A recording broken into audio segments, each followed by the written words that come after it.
mundo aqui.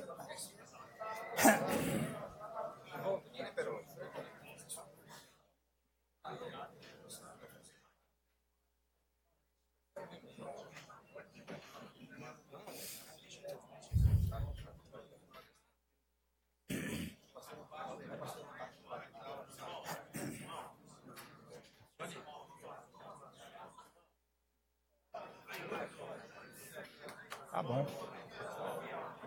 Isso, Sônia. Agora sim, uma companhia feminina. Eu não tinha lidado Opa. com ele ainda. Tá bom, presidente? Tudo bem? Dormiu bem, Leitinho? Graças a Deus. Muito bem. Ótimo.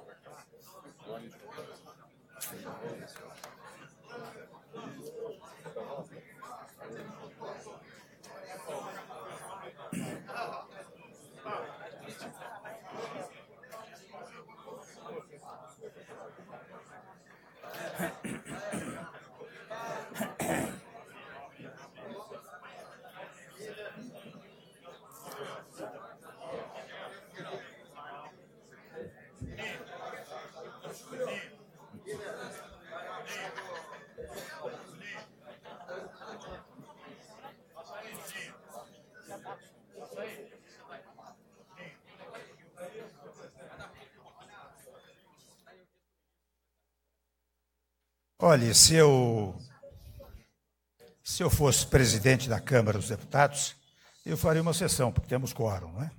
Eu quero agradecer muitíssimo, a propósito, a presença dos colegas senadores, colegas deputados, senhores ministros. Foi até um aviso de última hora. Eu estou agradavelmente surpreso com este apoio extremamente espontâneo, né? Quero agradecer muito aos senhores e às senhoras. E o meu objetivo aqui, agora me dirijo mais uma vez cumprimentando a imprensa, né? Toda a imprensa brasileira, não sei se há internacional também, mas eu quero me dirigir à imprensa para salientar preliminarmente, que eu me sinto no dever de fazer esta declaração. Não vou chamá-lo de pronunciamento, acho que é um pouco pretensioso, mas é uma declaração, de alguma maneira, esclarecedora, tendo em vista uma denúncia ontem apresentada. Vocês sabem que eu sou da área jurídica. Eu não me impressiono muitas vezes com os fundamentos, ou quem sabe até a falta de fundamentos jurídicos, porque eu advoguei por mais de 40 anos. Então sei bem como são essas coisas. Eu sei quando a matéria é substanciosa, quando tem fundamentos jurídicos e quando não tem. Então, sob o foco jurídico, a minha preocupação é mínima.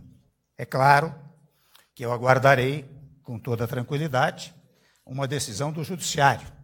Respeito absoluto meu pelas decisões judiciais. Mas, evidentemente, se fosse só o aspecto jurídico, eu não estaria fazendo este esclarecimento à imprensa brasileira e ao povo brasileiro. Eu o faço em função da repercussão política e, particularmente, em função do ataque injurioso, indigno, infamante à minha dignidade pessoal. Convenhamos, de vez em quando eu brinco, que eu já tenho mais de 50 anos. E eu tive, ao longo da vida, uma vida, graças a Deus, muito produtiva e muito limpa. E exatamente neste momento em que nós estamos colocando o país nos trilhos, é que somos vítima, né, dessa infâmia de natureza política. Os senhores sabem que eu fui denunciado por corrupção passiva. Notem, vou repetir a expressão, corrupção passiva, a esta altura da vida, sem jamais ter recebido valores, nunca vi o dinheiro e não participei de acertos para cometer ilícitos. Afinal, isto é que vale. Onde estão as provas concretas de recebimento desses valores? Inexistem. Aliás, examinando a denúncia, eu percebo, e falo com conhecimento de causa, eu percebo que reinventaram o Código Penal e incluíram uma nova categoria, a denúncia por ilação. Se alguém cometeu um crime, e eu o conheço, ou quem sabe se eu tirei uma fotografia ao lado de alguém, logo, a ilação é que eu sou também criminoso. Abriu-se, portanto, meus amigos, deputados, deputadas, senadores, senadoras, minhas senhoras e meus senhores, um precedente perigosíssimo em nosso direito. Esse tipo de trabalho trôpego permite as mais variadas conclusões sobre pessoas de bem e honestas. Até dou um exemplo, se me permitem. Como nós estamos falando de ilações, a ilação inaugurada por esta denúncia, né? Ela não existe no Código Penal, permitiria construir a seguinte hipótese: um assessor muito próximo ao Procurador-Geral da República, e dou o seu nome, e dou o nome por uma única razão, porque o meu nome foi usado deslavadamente, inúmeras vezes, na denúncia. Havia até, digamos assim, um desejo de ressaltar, quase em letras garrafais, o meu nome. Por isso eu dou o nome deste Procurador da República, de nome Marcelo Miller, homem da mais estrita confiança do senhor Procurador-Geral. Pois bem, eu que sou da área jurídica, meus amigos, eu digo a vocês que o sonho de todo acadêmico de direito, de todo advogado, era prestar concurso para ser Procurador da República. Pois bem, esse senhor, que eu acabei de mencionar, e lamento ter de fazê-lo, deixa um emprego que, como disse, é um sonho de milhares de jovens acadêmicos, advogados, abandona o Ministério Público para trabalhar em empresa que faz delação premiada ao Procurador-Geral. E vocês sabem que quem deixa a Procuradoria tem uma quarentena, se não me engano, de 2 ou 3 meses. Não houve quarentena nenhuma.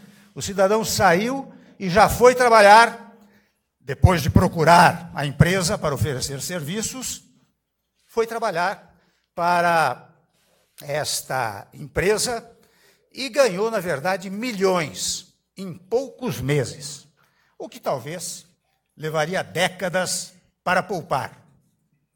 Garantiu ao seu novo patrão, o novo patrão não é mais o Procurador-Geral, é a empresa que o contratou, um acordo benevolente, uma delação que tira o seu patrão das garras da justiça, que gera, meus senhores e minhas senhoras, uma impunidade nunca antes vista. Basta verificar o que aconteceu ao longo desses 2, 3 últimos anos para saber que ninguém saiu com tanta impunidade. E tudo, meus amigos, ratificado, tudo assegurado pelo Procurador-Geral. Pelas novas leis penais, que eu estou dizendo da chamada ilação, ora criada nesta denúncia, que não existe no Código Penal, poderíamos concluir nessa hipótese que eu estou mencionando, que talvez os milhões de honorários recebidos não fossem unicamente para o assessor de confiança, que, na verdade, deixou a Procuradoria para trabalhar nessa matéria. Mas eu tenho responsabilidade. Eu não farei ilações. Não farei ilações. Eu tenho a mais absoluta convicção de que não posso denunciar sem provas. Não posso fazer, portanto, ilações, não posso ser irresponsável.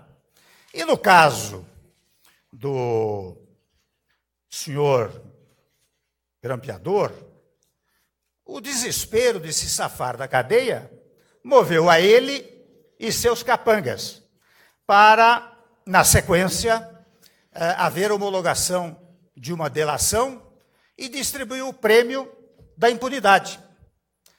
Criaram uma trama de novela. Eu digo, meus amigos, minhas amigas, sem medo de errar, que a denúncia é uma ficção. E eu devo explicações, como disse, ao povo brasileiro, a cada cidadão brasileiro, especialmente a minha família e amigos. Porque, olha, eu vou fazer um parêntese aqui. Não há nada mais desagradável, os senhores sem familiares, do que a sua família estar a todo momento ligando a televisão ou os jornais e dizendo que o seu irmão, o seu tio, o seu pai é corrupto. Não há nada mais agradável que isso. Este é o ponto que mais me toca, né? Então, talvez, neste tópico da dilação, pelas novas leis da dilação, da ilação, que disse, ora, criada pela denúncia, poderíamos talvez concluir que os milhões não fossem unicamente para o assessor de confiança que deixou o cargo de procurador da República. E eu volto a dizer que eu não quero fazer ilações, não denuncio sem provas. O que eu tenho consciência é que não posso criar falsos fatos para atingir objetivos subalternos. Por tradição e formação, eu acredito na justiça. Não serei irresponsável. O desespero de se safar da cadeia, né, que moveu o cidadão Joesley e seus capangas. Né?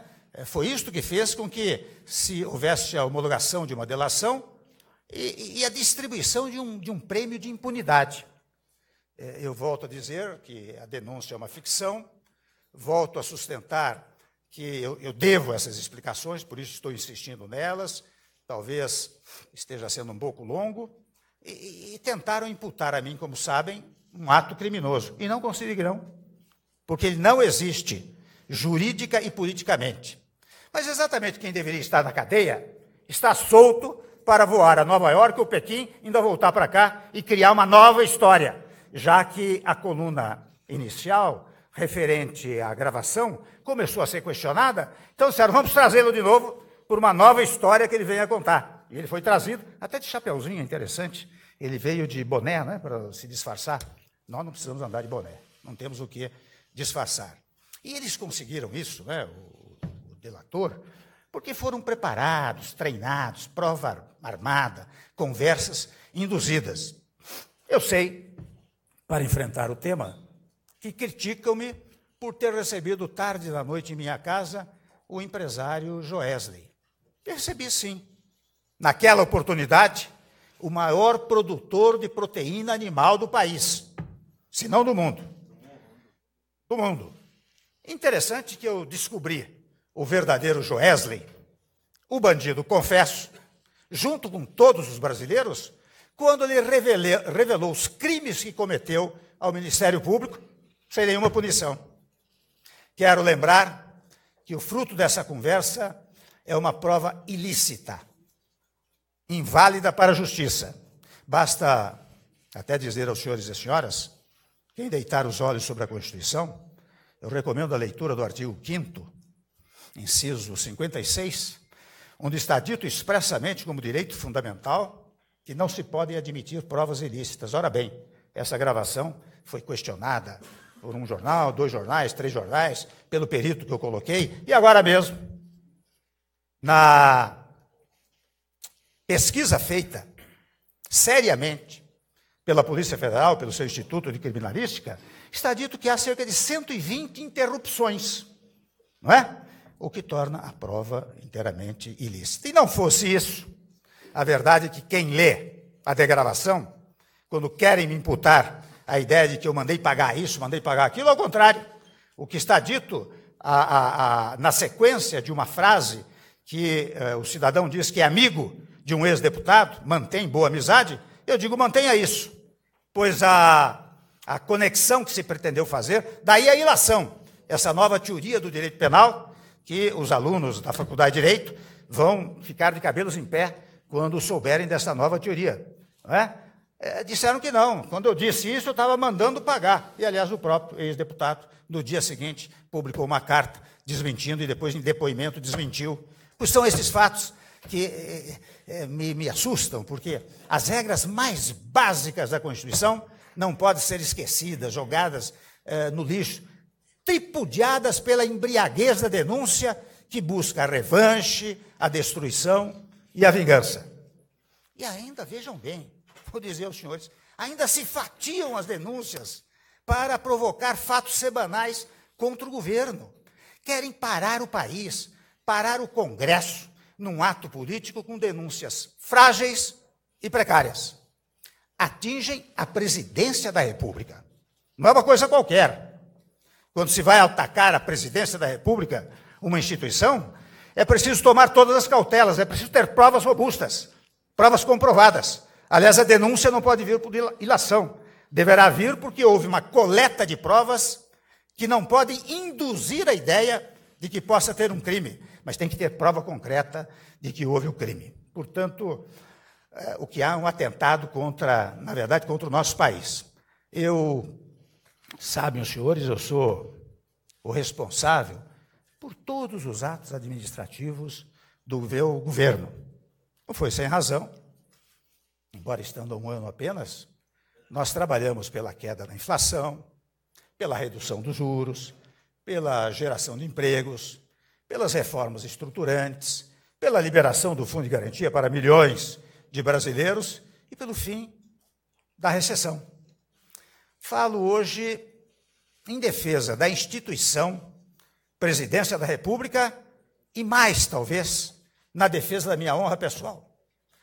Eu tenho orgulho de ser presidente, convenhamos. É uma coisa extraordinária.